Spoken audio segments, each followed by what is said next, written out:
everyone, and welcome again to my Food and Thoughts channel. This is Chantal here, and I just want to thank you all so much for subscribing to my channel. If you haven't subscribed yet, please do.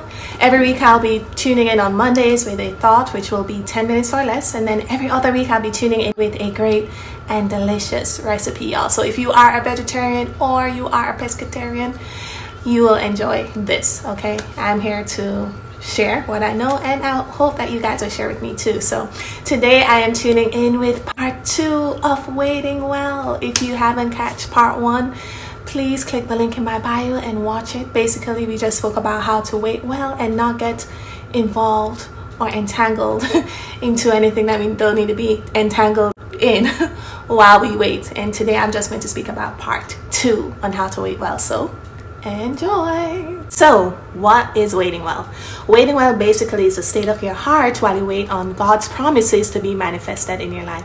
Waiting well takes intention. Waiting is for a purpose. You know, all of us have to go through a season of waiting. God gives us, all of us, like a promise, but we all have to go through the journey in order to get to the promise. And I know, y'all, those in-betweens may not be the most fun. Who likes waiting for anything? I'm currently still waiting for a whole lot of stuff, y'all, but I'm learning to enjoy the in-between and enjoy the process and the journey. So last week we spoke about guarding your heart while you wait and also having a promise while you wait. And today I'll be sharing 3 ways in which you can wait actively, so stay tuned. So one way in which you can wait actively is by being obedient to the last instructions that God gave you. Imagine, some of us are in this prolonged waiting season because of ourselves and not because of God, okay? So sometimes, like, in order for God to manifest a promise in your life, He may require certain things from you. So sometimes we are waiting for God when God is actually waiting on you. So you look back at the last instruction that God gave you. Imagine, suppose God had a promise for your life, which was wealth and impact, and the last instruction He gave you was to start your own business, save, invest, or even write your book, start the blog, start your YouTube channel, or whatever. If you fail to fulfill that last instruction, you won't receive the promise, which is the wealth and impact, y'all. So waiting well for a promise takes our participation. Don't be the root to your own problems. Trust me, I know. I slip into it every now and then. I usually just get back up and just be obedient to God's instruction, y'all. God, it's a gracious God, but He won't force you to want the promises that He has planned for you. It takes your participation.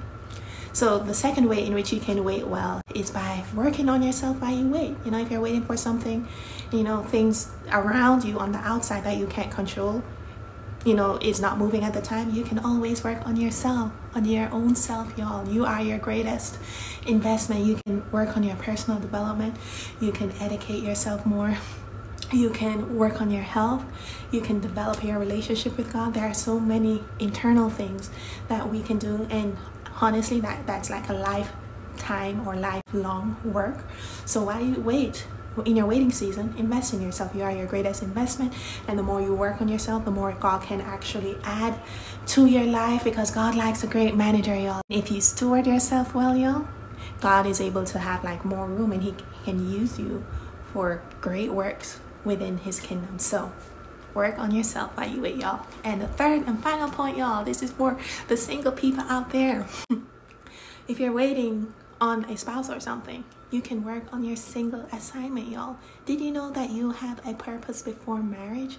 Marriage has a purpose as well, and it is purposeful, but you also have a purpose before marriage. God created you as a whole human being before He ever joined you with someone, and He created you as a whole human being to fulfill a personal purpose for yourself. And God has different seasons for you to fulfill things. So if you are a single, go to God, seek Him regarding what your assignment is as a single individual, and work on it, y'all.